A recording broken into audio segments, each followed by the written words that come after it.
Are you working your 9 to 5 and not making the money that you desire? Is your work commute so long you never have time for yourself and family at the end of day? Do you worry that the money you make won't cover your rising bills? If you answered yes, you are in the right place at the right time. The highest paid online is having a December sale. These 3 courses are 20% off for the month of December. The VIP course, the highest paid part-time job in the world options course, the IPO lockup course.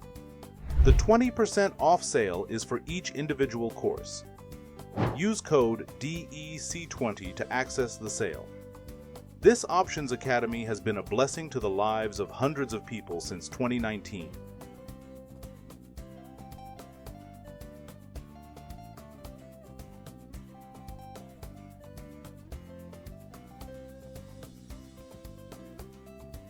We have partnered with Affirm and Afterpay to offer you more buying options. Get right for 2024 or get left in 2024. This sale will end on December 31st, 2023. Go to the highest paid online, select a course program, and get in today. So yeah, you disclaimed it. We have a financial planning firm. We are of the opinion it's the greatest financial planning firm in all the world. That doesn't mean that the advice that we're going to give is biased. I'll answer sort of 2 things very quickly. Are we of the opinion that everyone should hire a financial advisor? I don't think so. I think there are a lot of amazing resources out there with blogs and podcasts and YouTube videos and magazines and books and fill in the blank, where a lot of this you can do by self-study. Like you can figure out a lot of this stuff, certainly early on when your financial situation is more simple, when you really ought to be focusing on the big things that matter, like your savings rate, like making sure that you have your risk covered, those types of things. However, we're of the opinion that you do graduate to a point where one of 3 things probably happens, or maybe it's some like combination of these 3. One, the gravity of your financial decisions is just so big, you don't feel comfortable doing it by yourself. You know, if I make a 10% mistake on $10,000, it's probably not going to change my life. If I make a 10% mistake on $1 million, man, now we're talking about major income replacement, major earnings opportunity, all that sort of stuff. So you're just making really big decisions. The second thing is our life just gets complicated, right? Like things happen, our tax return used to take us 15 minutes on April 14th. And now, holy cow, it's like 50 pages long and there's all this stuff. And we just don't know what we don't know. That sounds it's a short one now. Things have gotten more complicated and we want to make sure that we are doing all the things that we're supposed to be doing. We are dotting all of the I's and crossing all the T's. So we just don't know what we don't know. And so we want a professional to step in on that. Or third, maybe you're comfortable with the gravity of the decisions and maybe you even know the things that you don't know, but you said, man, I'm just so busy. I have all of this different life stuff pulling on me. I've got community stuff and I've got family stuff.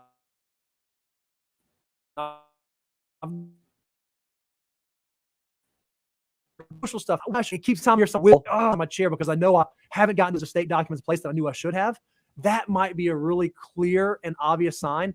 Hey, maybe now is a good time for me to hire an advisor that can step in and help make sure that the things in my financial life that need to stay on the front burner actually do stay on the front burner. I got one more.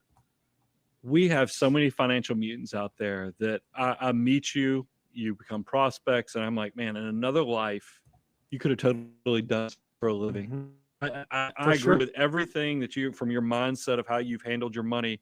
But the problem is your spouse or your significant other, unfortunately, you've done an incredible job of managing, building success, but you're worried what happens when you can't speak for the family anymore. And we have a whole group of people that come to us because they align with our the way we look at money, the way we process.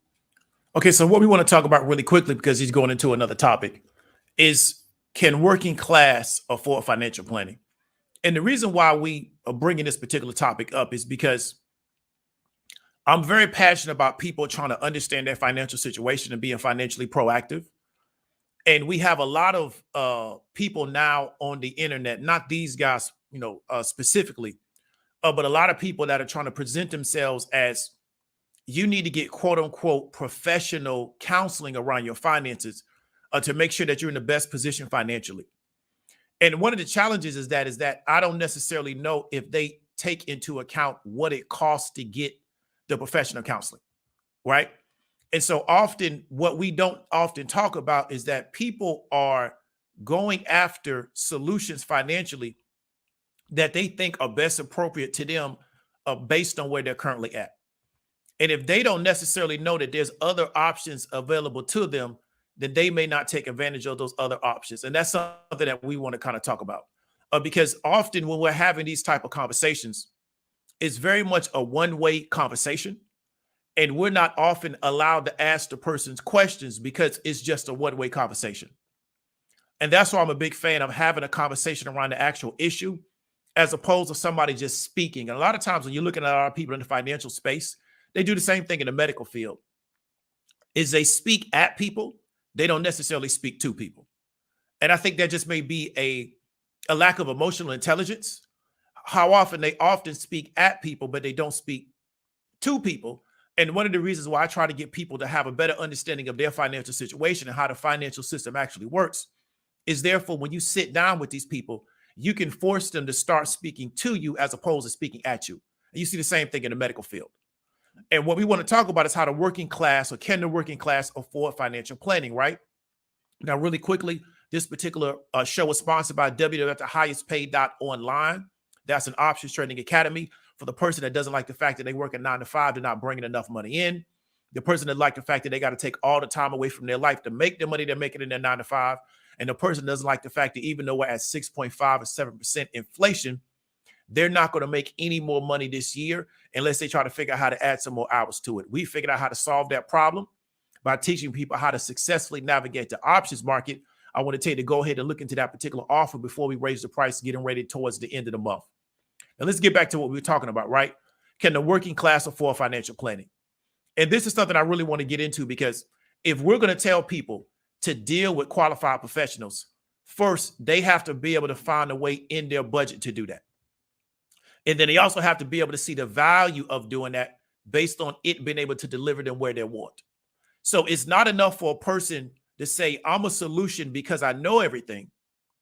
They're a solution because they can help deliver people to where they want.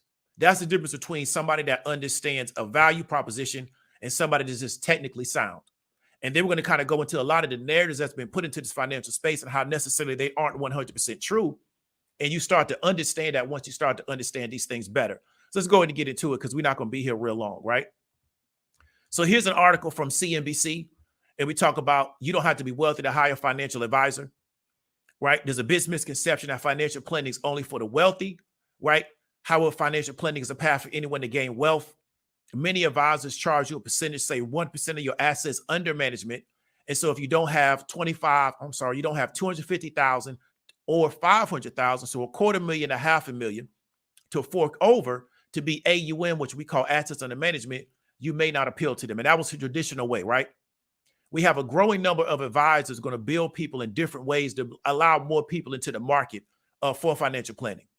There's a network called the Garrett Planning Network. I'm not promoting them in any way. They're just in the article. They do an option of being able to pay by the hour. So they're able to broaden their service offer because it's, as opposed to saying you got to be able to come in with a certain amount for us to manage, those who won't deal with you, we will now bill you by the hour. Now, that's going to sound like a great solution, but I'm going to show you how that still can potentially cut people out, right? Based on what they charge per hour, okay? The average hourly rate charged in that network is $215, but fees can range from $150 to more than $500. Some clients will require just 3 hours of help, others 12. So if you take 500, you multiply by 12, you tell me what number you come up with. You take 150, you multiply by 12, you tell me what number you come up with. And like I said, is going to a financial planner a one-time deal, or is it something that you got to continuously do over the course of your life? And I think that's something a lot of people aren't looking at. When you go into a financial planner, do you go to them one time and they create the plan and the plan never changes? Therefore, you have to understand is that if this is a comprehensive situation, you're going to have to keep dealing with that planner. So the cost of it has to be proportionate to the value that you think you're getting out of the deal. And I think that's what a lot of people don't understand when they're talking about this scenario. I've known people that have let their financial planner go because they said all the person was doing was typing something in the computer and they were paying a certain amount of money, but they didn't really see the value they were getting out of the relationship. Okay. So Eric Roberge, who's a CFP, bills his clients $333 a month. So that program is $4,000 a year, broken down into monthly payments. So he breaks it down into monthly payments to allow a person to be charged $4,000 a year. Now the question is, can you afford $4,000 a year? Can the people in your network afford $4,000 a year for this particular service? And what value do you need to think that you're getting out of it, right, to continue to pay this person $4,000 a year, right? Meg Bartlett, another CFP, says she charges her clients a flat fee. Her median is around $6,000 a year. She charges her clients. Her average clients makes $140,000 or more a year. So now if her average client makes $140,000 a year, she's not dealing with the average income worker inside the United States, right? They're considered an outlier because they got over that $100,000 mark. Okay. Now we'll go into Orlando median earnings by industry. We talked about this before. The city that I'm from, right? Average person median income. So let me take the average out. The median income is around $39,000 for men. It's around $30,000 for women. The question is, can they afford that? So they're the average wage earner, or they're the median wage earner. Can they afford a financial advisor based on the numbers we just talked about? Could they pay that guy $4,000 a year? So we take the $39,000, we take the $4,000 out of that. What are they making now? They're making $35,000. Can they afford to pay that? Because if I'm making $39,000 and I'm barely paying my bills, right? Can I afford that? If I'm making $30,000 and I'm barely paying my bills with the $30,000, can I afford to pay somebody $4,000 to $6,000 for the year to create a financial plan? And then we also understand that that's not something that's going to be a one-time deal. This is a comprehensive plan. So if this person is going to create my financial plan, and then they're going to continue to advise me and counsel me in this area, I have to keep paying them, right? So it's not like they can create a one-time deal for me at 25 years old and I never got to talk to them again.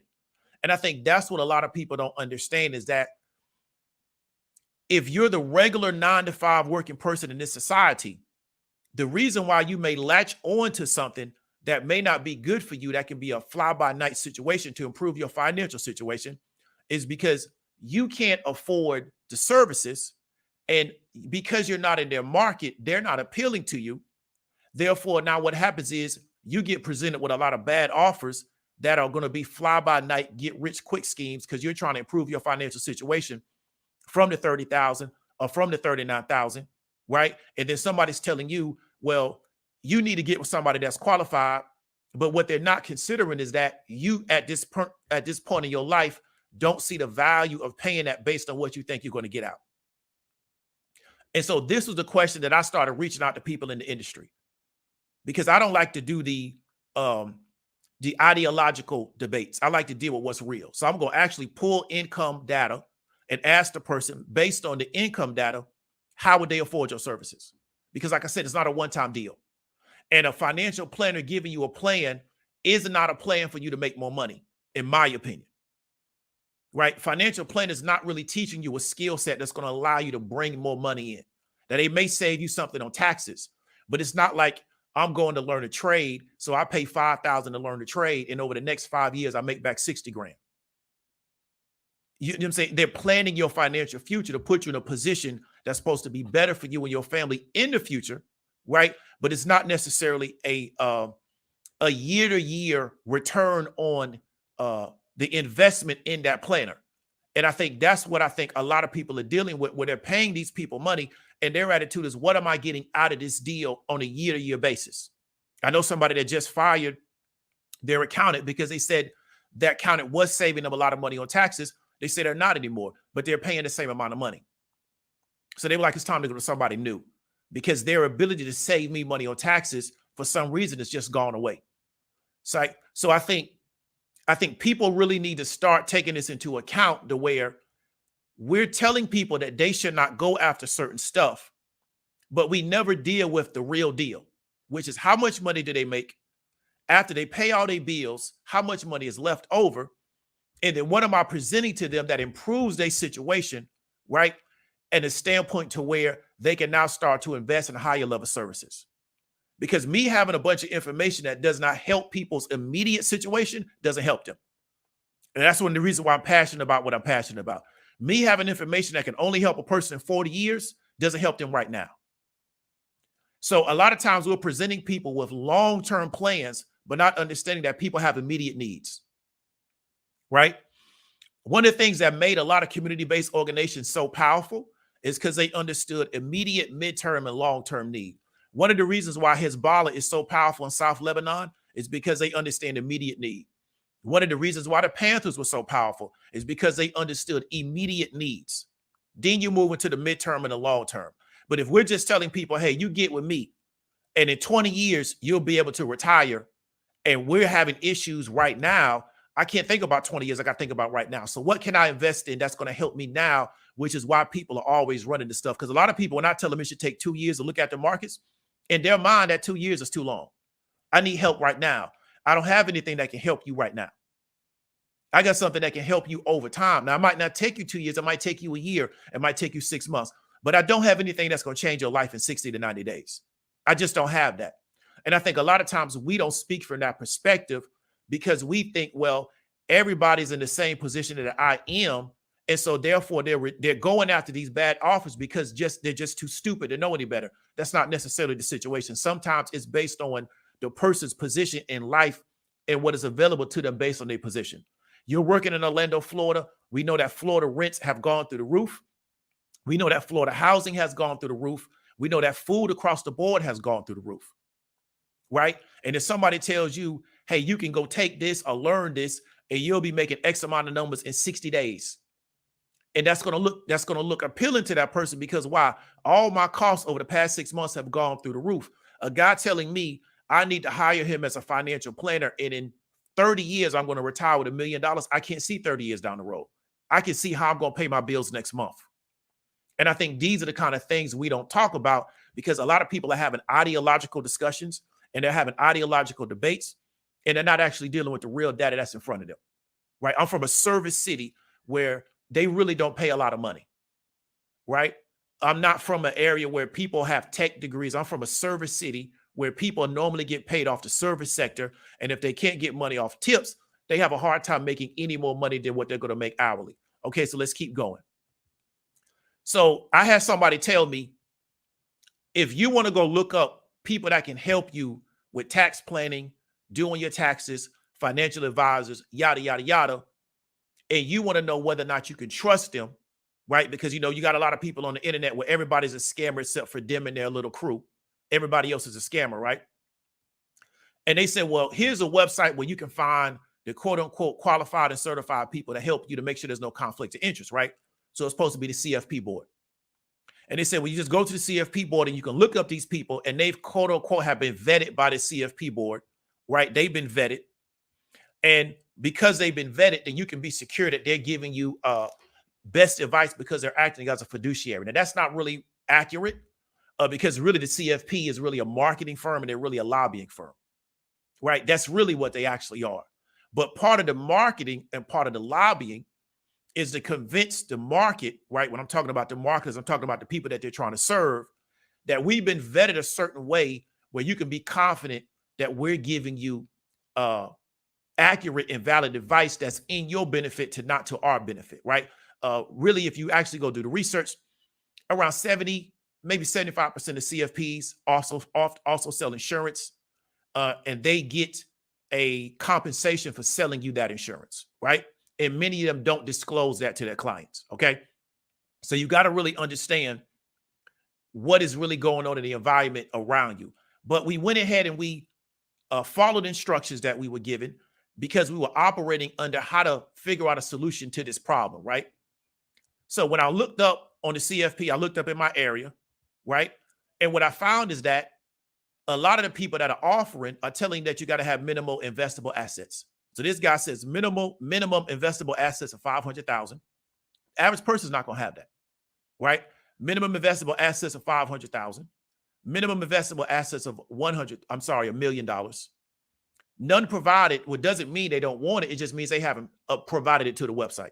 Same thing, none provided, right? Minimum investable assets, 500,000. Minimum investable assets, 1 million.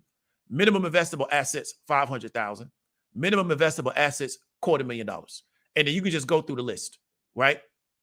And what you're finding is that many of these people are telling you, for me to even do business with you, you got to have minimum investable assets of a certain amount, or else I won't even do business with you. I'm not interested because I'm getting paid for assets under management and I want to get a percentage of managing your whole portfolio, right? Then on top of that, they're still going to charge you a fee. Because what you notice with any of these people, none of them will get paid on performance, right? I'm a trader. I get paid off performance. I don't get paid to do work. I get paid to perform. There's a really good, if you go watch Miami Vice remake with Jamie Foxx, and I forgot that other dude, I think he's an Australian guy. And they talking to the big time Colombian over there in Haiti. And the Colombian guy tells them, I'm paying you to get a result. I'm not paying you to do a service. So if I pay you to do XYZ, I need XYZ to get done. What I don't need you to come back and say, well, you know what? We did the job, but the job didn't get done. We want to still get paid to do a job. So now we don't play them kind of games over here. You're getting paid to deliver a result to us. And many times what's interesting about these type of spaces is the people get paid to do work, but they don't get paid, in my opinion, to deliver a result. Then if they don't deliver the result, you can just fire them. But where my thing is, I only get paid if I perform in the market. I don't get paid for anything else. And if I don't perform, I lose money, right? And so that's what you got to understand, is that my perspective on financial performance is different, because the only way for me to make money in the market is that where I perform in the market, I don't get paid just to do activity in the market. And that's something you really got to understand. So they're letting people know from the gate, if you don't have a certain amount of money up front, we don't want to have anything to do with you. So I kept searching, right? And what I found was this particular website called Collective Wealth Partners. Now I looked at their fees. We got individuals starting at $4,000 per year. We got couples starting at $6,000 per year. And we got small businesses starting at $10,000 per year. Now, investment only clients, assets under management fee schedule, $1 to 500,000, they want 1.2. $500,000 to $1 million, they went 1.0, 1 million to 2.5 million, they went 0.8 and 0.6 going up. 5 million or more is going to be negotiable. So I emailed certain people and I asked them, if I'm a person only making X amount of dollars, and I put the number that I was making, I put that the median income for somebody in Orlando. And I said, if I'm only making this kind of money and you're charging this from the gate, well, I can't even get into the gate because I don't have this. I don't know a lot of people that got a million AUM, right? I don't know. I really don't. I'm from Orlando, Florida. I do not know a lot of people that's sitting on $250,000 investments. I just don't, especially if we're in our 20s and in our 30s. I just don't know those kind of people. Never did, right? That's something to me is for an older crowd. And I found one guy, and on his website, he specified that I market to people that are over 40. Why does he do that? Because most people over 40 actually have something to work with. But what kind of world are we in now based on my own opinion? In my own opinion, we are in a world where you need to start thinking about how you're going to retire in high school because of what it's going to take for you to retire, right? If it's going to take $2 million for you to retire off of, you need to start thinking about that in high school. You can't wait till you're 45, 50 years old to try to check $2 million over the next 15 to 20 years. You don't have enough time, right? But the issue is that so many of these people, based on how their business model is set up, they're only dealing with people that already have it. So the question is, if you don't already have it, then how do you get it? Because if I need counseling to figure out how to get it, but I don't already have it, then how do you get it? So that's why I said, this is really a way for, what was I saying? How the rich get rich and you never get rich. Because if the only way I can deal with you to figure out how to take what I have and multiply it, I have to already have it, which means I can never get it. Because when I was in my 20s, it wasn't no way in the world I was going to have $250,000. Doing what? If I did, I couldn't claim it. So I sure can show it to you, and then you report to the IRS, right? You're going to get me in trouble. So there was no way in the world I would have $250,000 or $1 million at 25 years old. But we're in the world now that where at your early 20s, you have to already start saving for retirement. But then where do you get educated on how to do that when you don't have the money up front to deal with the professionals to do it? See why I'm so passionate about telling people that they have to start focusing on their financial situation, because we built the system to keep people right where they're at. And you get distracted your whole life. And then when you look up, you don't have nothing to fall back on. And then they just move on to the next situation. And they're about to talk about you like a dog. But what they don't tell you is that you was never given the information from the front, from the gate, of what to do. So that's what I want you to understand, is that you want to start looking at this differently and asking these people these questions, because I guarantee you most of these people have never been asked this question, because they're only dealing with people based on the way they're gatekeeping their situation that already have the money. And this one website, and we're not talking down on them because that's not what it's about, but this business on their main website, it says that they're supposed to be trying to help out African-American people, right? My question is, what African-Americans do you know that's sitting on $500,000, right? Now they say 1 to 500,000.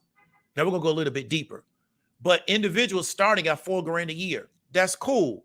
But if I'm making $30,000 a year, do I have $4,000 to give you this year? And that's the starting. If I'm making $6,000 as a couple, do I have $6,000 to give you this year? If I'm a small business, do I have $10,000 to give you? My question is that if I'm a small business and I give you $10,000, how do you make me $10,000? Or how do you save me $10,000? Because if you're not saving me $10,000, which really means you made me $10,000, why would I give you $10,000? Because I'm thinking about going to an educational situation in the spring. It's going to cost a few $1,000s, but you know why I'm going to pay that? Because I'm going to make thousands out of it over the course of the next few years. But if I'm a small business and I'm giving you $10,000, my question is, how are you saving me $10,000? Because if you're saving me $10,000 and I'm giving you $10,000, that's a break even. But if I'm giving you $10,000 and I don't get nothing out of the deal except you just give me some information that doesn't save me $10,000 over the course of the next few years, then what did I give you the $10,000 for? And I think this is what people, but if I'm probably making $10 million a year in business, is probably nothing. But that's what I think the conversation really is not. So I emailed these people and I asked them, right? I emailed 2 different people. And first I emailed the CFP. They never got back to me. But they're a marketing firm. So I get that, right? It wasn't a marketing question. So I emailed the CFP directly and asked them, if I'm making this amount of money and I need to have a certain assets under management. So I'm going at all these people and they're telling me, you got to have this kind of money under management, or minimum investable assets to deal with this person. And I don't have that. Well, then how can I utilize the services of a CFP? Because based on your marketing, these are supposed to be the most qualified people and they have the most fiduciary responsibility. They're vetted, yada, yada, yada. We can kind of show you some documentation to show that that's not really true, but it's really good marketing. How did I do that? Then I also reached out to this organization. So here is the email, right? So the guy said, thanks for giving in touch. Your question is one that a lot of fee-only financial planners have tried to answer over the years. He says a full financial plan takes a lot of time on our part. I typically spend between 30 and 60 hours building one, right? And it doesn't take long to figure out the math on the hourly rate from there.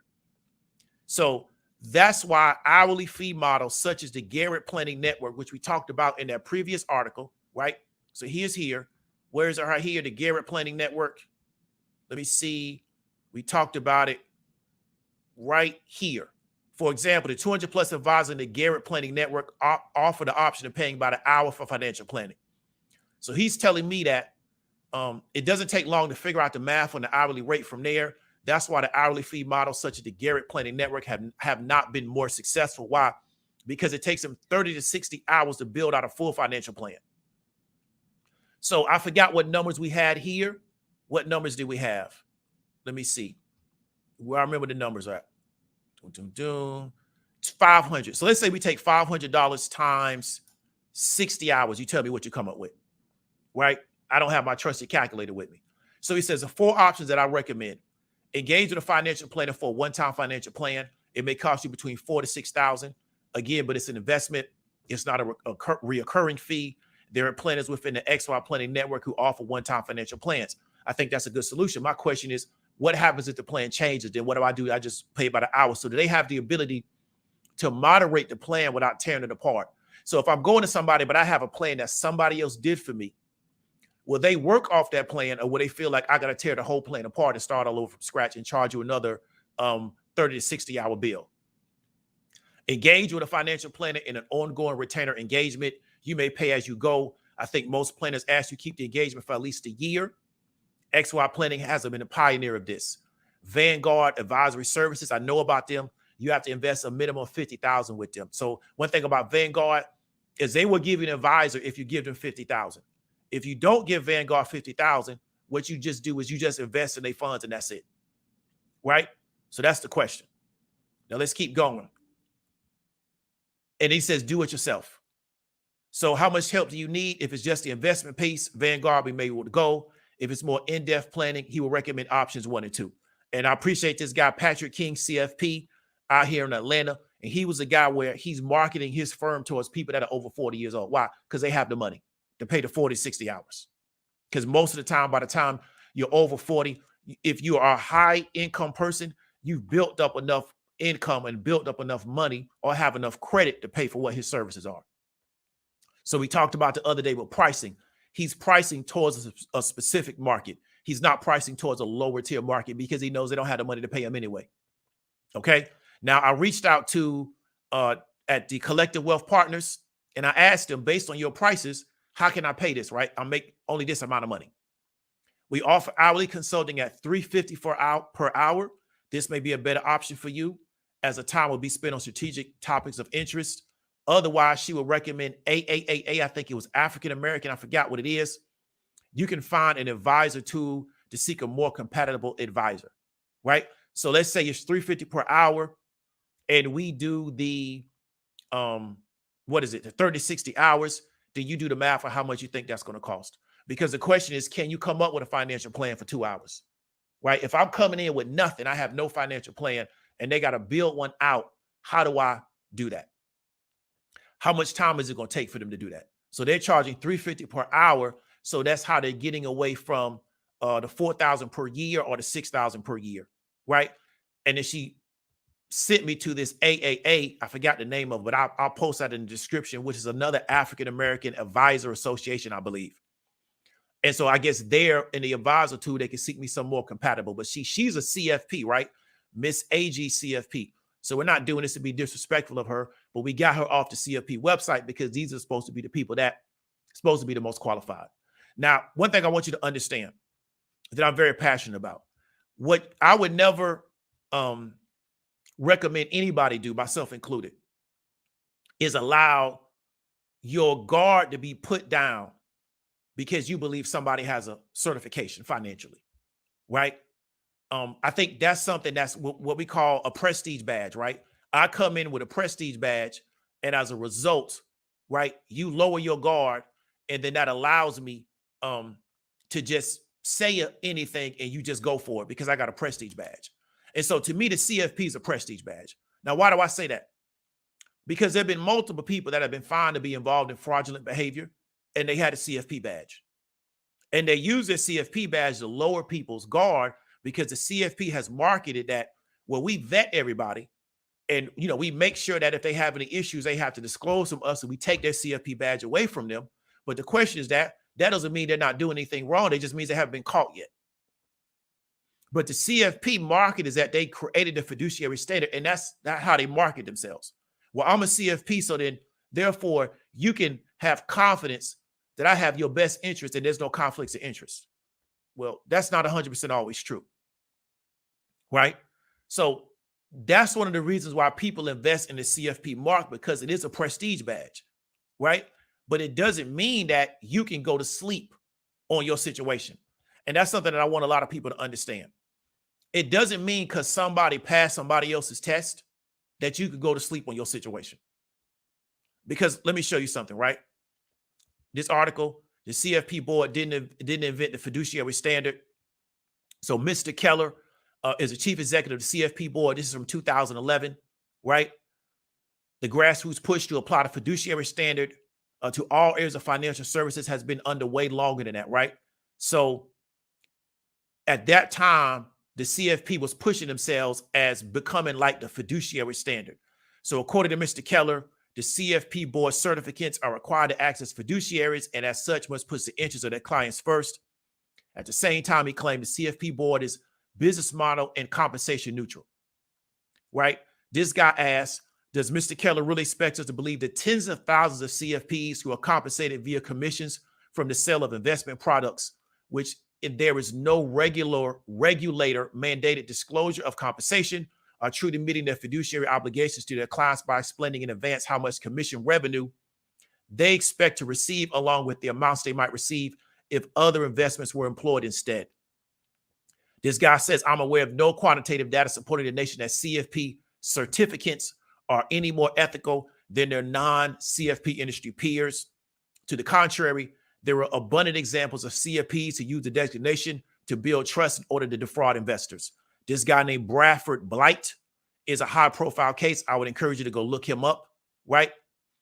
The CFP board should be revealed for what it really is, a Washington-based lobbying group whose primary mission is to advance the CFP designation for its certificates at the expense of other financial advisors, regardless of their qualifications or experience. Here's another article from November 4th, 2022. The CFP has suspended the CFP certification of an advisor who recently settled with the SEC on charges that he participated in investment fraud. So yes, his CFP certification has been pulled, but he already, right, has settled with the SEC. So when you present something to people in the market as being this gold standard, right, what it's designed to do is lower their guard. Once they lower their guard, now you can tell them anything and they go for it. And so we see people are doing that because anytime you keep telling somebody, well, if they have this, it means everything is all right. Well, if they pass this test, that means everything is all right. Well, if they got this accreditation, it means everything is all right. No, it doesn't. Because if somebody's going in the door with the intent to do something wrong, it doesn't matter what they get because they're getting that to do it. So if I know all I got to do is pass this test, and then if I present myself in front of people, they're never going to ask no questions. Well, that's a great way for me to scam people because their guard is lowered. Why? Because I come in with a prestige badge. That's why I tell people to read the crowd. Prestige badges are very, very powerful. They work since the beginning time, and they're going to keep on working. They're never not going to work. But you as a person who wants to be very proactive about your financial situation, it doesn't mean a person doesn't know what they're talking about, but it doesn't mean that you should just assume that that this person is 100% correct on everything. And it doesn't mean that you should not have your own educational level that you're coming into the conversation with. The same thing if you go to the medical field. I don't know more than a doctor, but I don't allow a doctor to tell me I have a condition and I have done no research on what they say I got. But that's how people used to deal with doctors back in the day.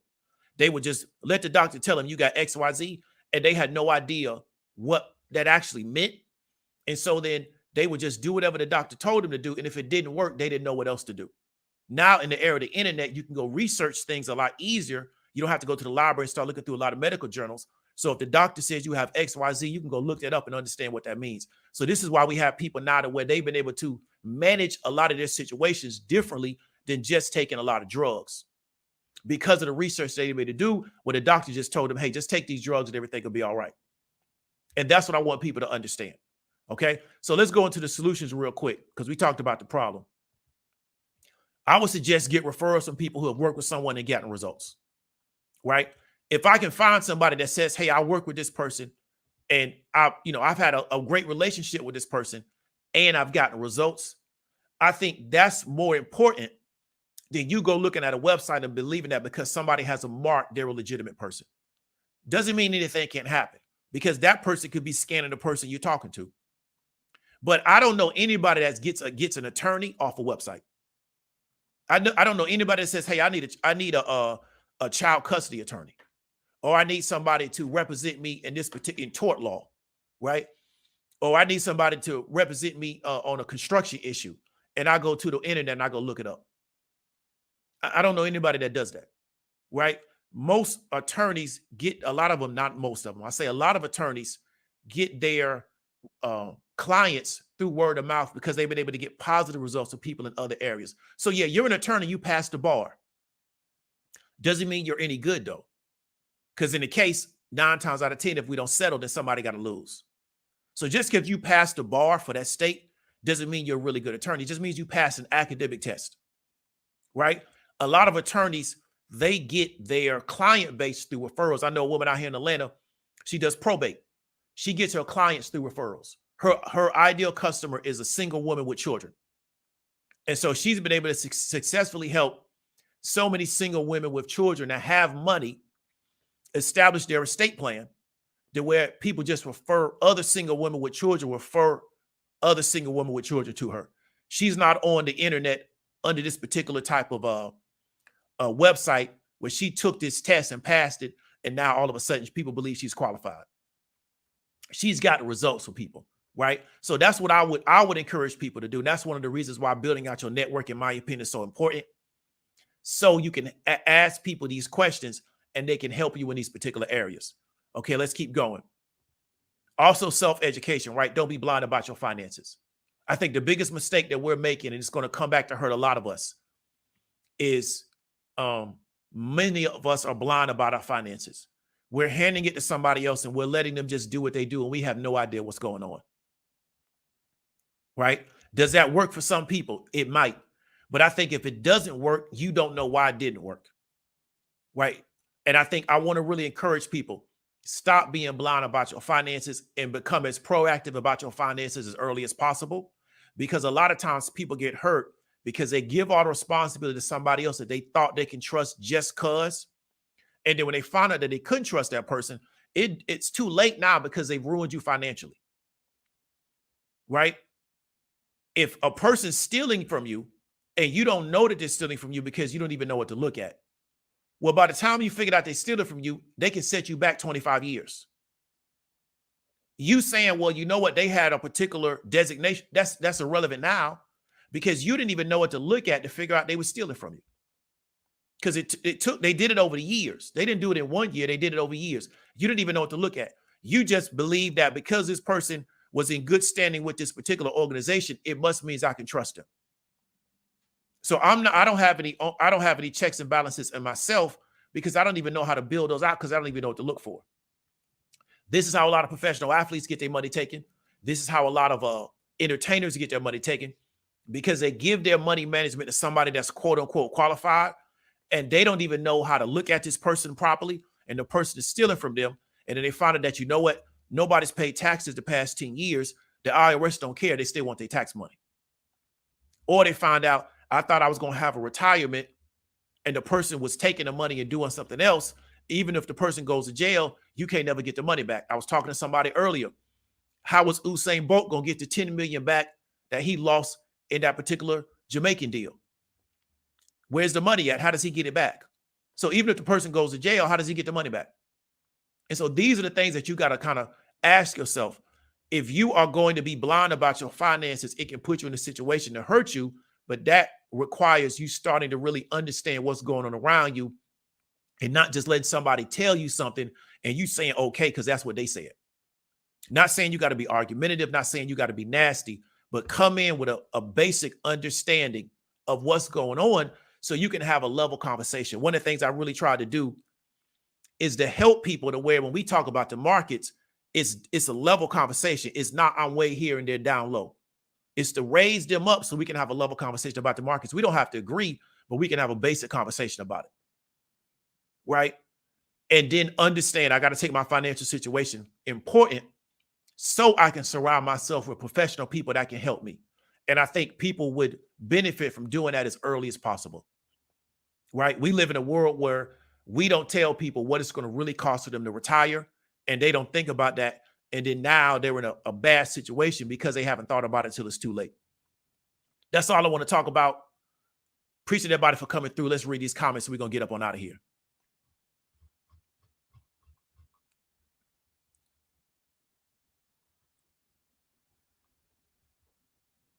So where do you go if you make under 100,000 annually? I think you got to do self-education.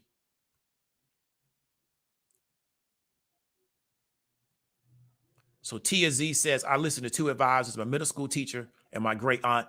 One taught the traditional route, 2K and IRA for 40 years. And one who said bonds, then real estate. So I've chosen both routes, thank God. That's a good deal. That's a good deal. It is good that you started early because, like you said, 2K and the IRA for 40 years, that's a long time to be putting that money in that IRA. And I think that's something a lot of people don't think about. You know, the IRA is designed to work over long periods of time. And I don't think that is communicated to most people. So Alonzo, the all-star advisor, says all fiduciary responsibility means that I have to tell you how I get paid and if my recommendation is a conflict of interest. Okay, I feel you. So Alonzo, I would ask is that, what if the person doesn't tell you? Now what? Because it says you're supposed to tell a person, but what if they don't? How would I know if they don't tell me? Right? How would I know? So if I don't know what fiduciary responsibility really means, and I don't know, like, okay, this person's offering me insurance, and I don't even know to ask, well, are you getting compensated for the insurance that you're offering me? Because I don't know anything. Right? I'm coming in a blank slate. And that's why I'm passionate about making sure that people understand, because a lot of people will not disclose to you what their responsibility is in the relationship. They'll tell you, well, because I passed this test or I have this certification, it means yada, yada, yada, but it doesn't mean you have to actually disclose to me. And if you don't, then what happens? So let me give an example. Most doctors won't tell you that you can go look up on the state level if they've ever had anything against their license or if they've ever been sued. And if you go to a doctor, you may not know that this doctor's been sued for malpractice before. You may not even know that this doctor may have lost his medical license at one time and they had to go and get it back. The doctor, they don't have to tell you, but if they do have to tell you, how do I know they have to tell me? I wouldn't know they have to tell me unless somebody tells me that that person was supposed to tell you and they didn't tell you. So what I know to do is that when you're going to a doctor, but especially if you have a surgery, you go look up their license and you go look them up through the state and find out, have they ever lost their license? Has the state ever taken any actions against them? Have they ever been sued for malpractice, things of that nature? I know how to go look that up. The average person has no idea. They just go to the doctor. Doctor says, we got to do so-and-so. Okay. They don't even know that you got doctors out here that have been operating on people and providing services to people that don't even have a medical license. This is real life stuff, because the average person don't even know that you can go research that information. They just think, and a person's a doctor, they can show me a degree. Everything got to be all good. So I feel you, but the question is, if I don't know, I don't even know to go do that stuff. So Katrina says, someone was trying to provide financial advising to me, wanted to charge 2% assets under management just to put me back in the same funds. Yeah, and that's another thing. Like I said, they're not getting paid off performance. So that's the thing. They're going to charge you 2% of your money to put your money into the same funds you was going to put your money in without them. But that works on a lot of people, Katrina, because they don't know no better. And Katrina says, if somebody got to 500K on their own, what would be the value of paying 2% to do the same? Exactly. Exactly.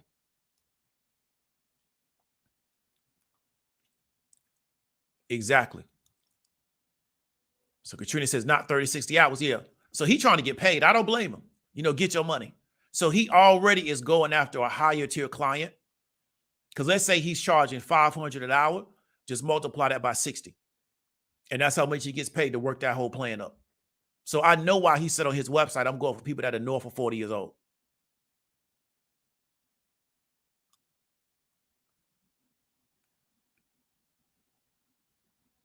So Katrina says Vanguard requires 50K million and they keep 0.3 of your balance year.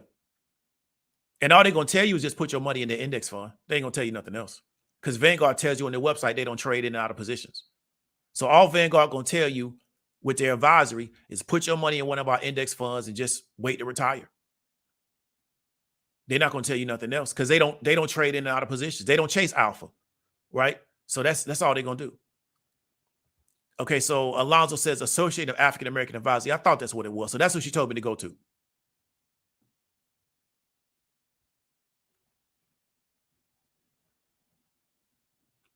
So 316 says get a financial planner with a CPA background. You pay the money but peace of mind. Okay, I feel you. So Katrina says my CFP has moved to assets under management model. We paid a one-time fee about 15 years ago. Okay, good deal.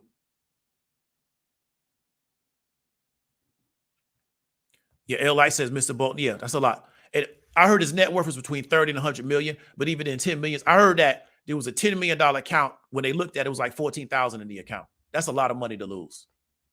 That's a lot. So the question is, how do you, it don't matter what certification that person had. That's a lot of money to lose. I don't care how much money you got. Don't nobody want to lose $10 million. That's a lot. And it wasn't like you lost it in a business deal. It just came out of an account. That's a lot of money to lose. That's a lot. You know, that's when you got to go home and just pray because you don't want to do nothing stupid. You know what I'm saying? You just got to just, go home and just, you just got to try to be calm because you don't want to do nothing crazy. Because that's a lot of money for somebody to take from you. I was told, don't let anybody make investments on your behalf. They give you advice, making recommendations. You make the transaction, not after you understand it. I feel you. Well, a lot of people, Katrina, being advisors, put all the money in the index. My question is, for the people that put their money in the index, what's in the index? And they can never answer that. Right? What's in? So you paying somebody to tell you to put your money in something that you don't even know what that is. Right? So that's the thing, is I just think people don't understand.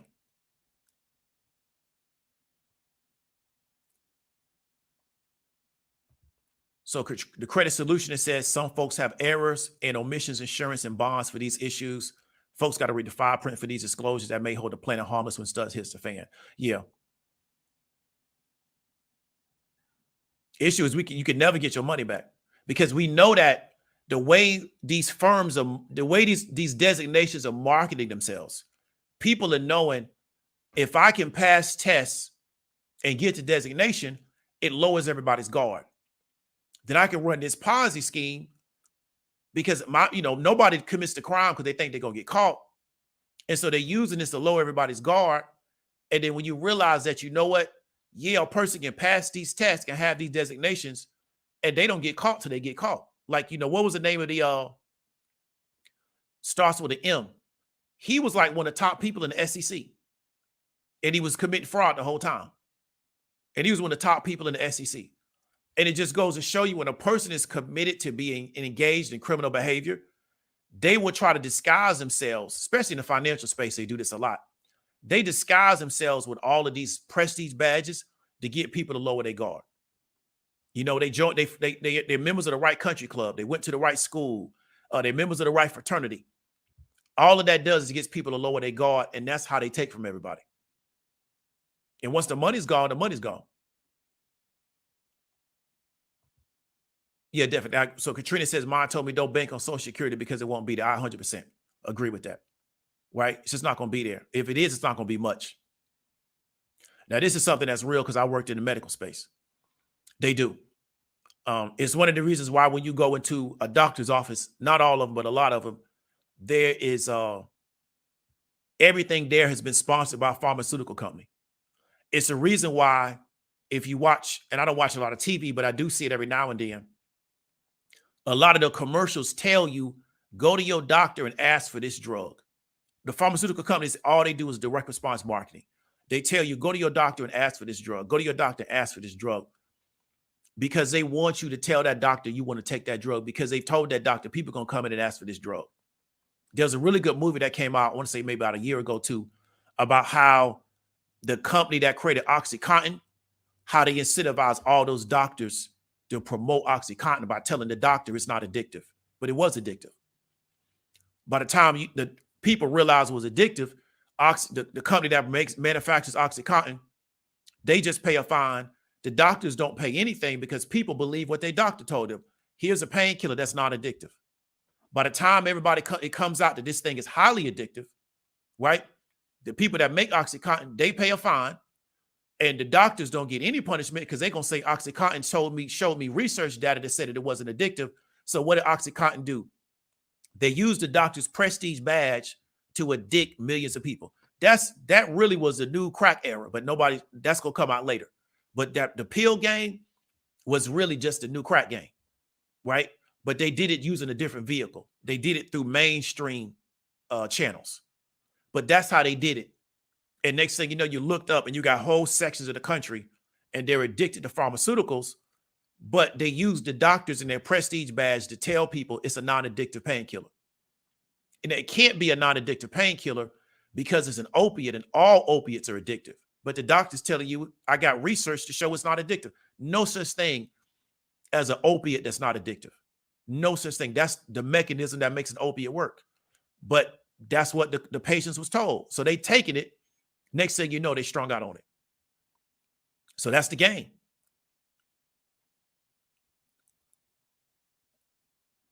So Vanguard says if you pay them, you have access to special funds. I don't believe Vanguard has a special fund.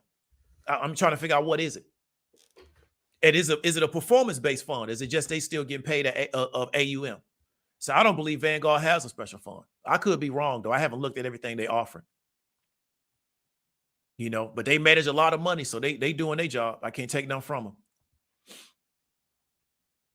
So it's challenging to understand how to determine if these services are qualified. Your point on due diligence is accurate. Yeah, it's unfortunate. That's why I tell people you got to self-educate yourself.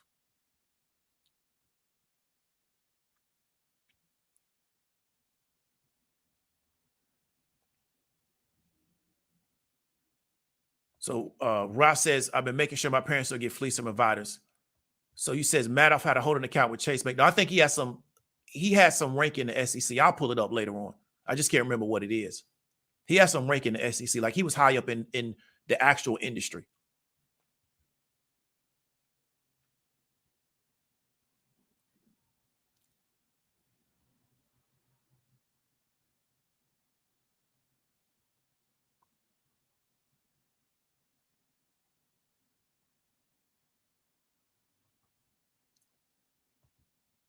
Yeah, I had a muscle sprain. They offered me a really low dose opiate.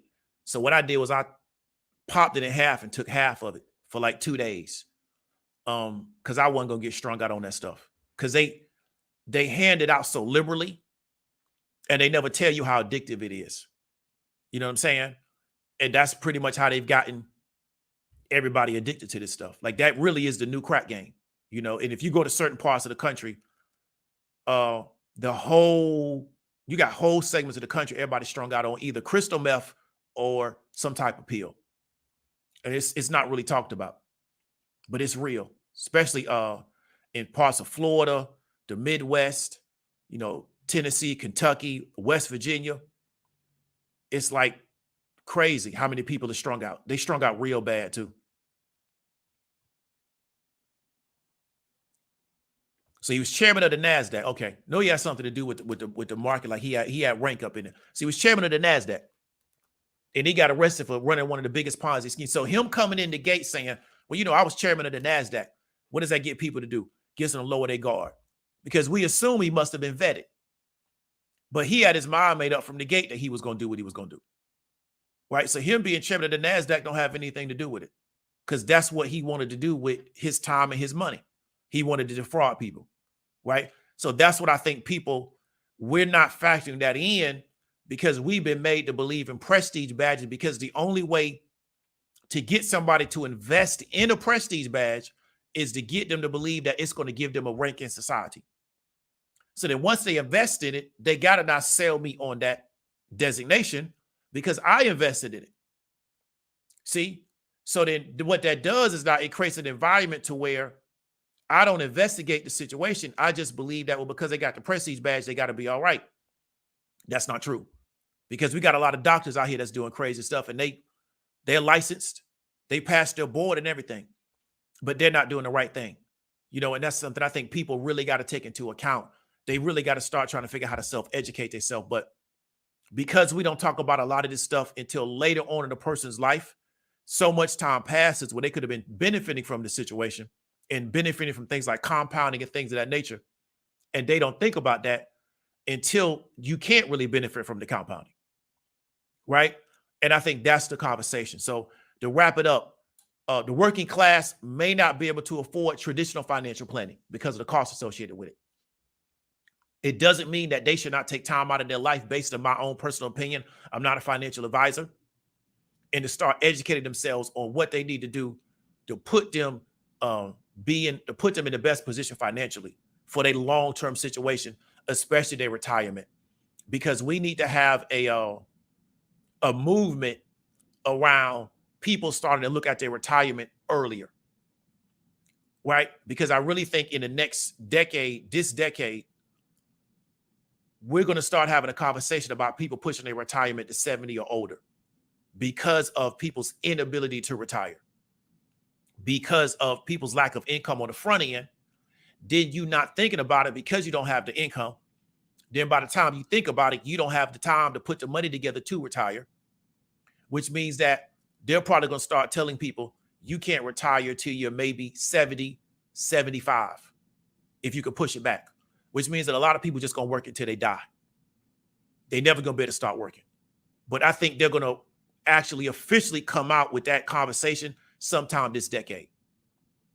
And I want to really encourage people to start thinking about this today and asking themselves, what do I need to do to put myself in a position where I won't end up like one of those people? Because they have to figure out a way to keep this thing going, right? And not have people fall into a state of shock and realize, you know what? These people have been lying to me my whole life. And I'm upset. So they're going to just keep placating people, make it seem like they're having a big argument over it. Make it seem like they're having a big argument over Social Security. But when it all gets said and done, your retirement probably going to get pushed out to north of 70 years old, right? Which means that a lot of people just going to work until they pass away. So hope you got value from it. David W. Williams, also known as Diamond Dave. I'll talk to y'all later, man. Y'all be safe.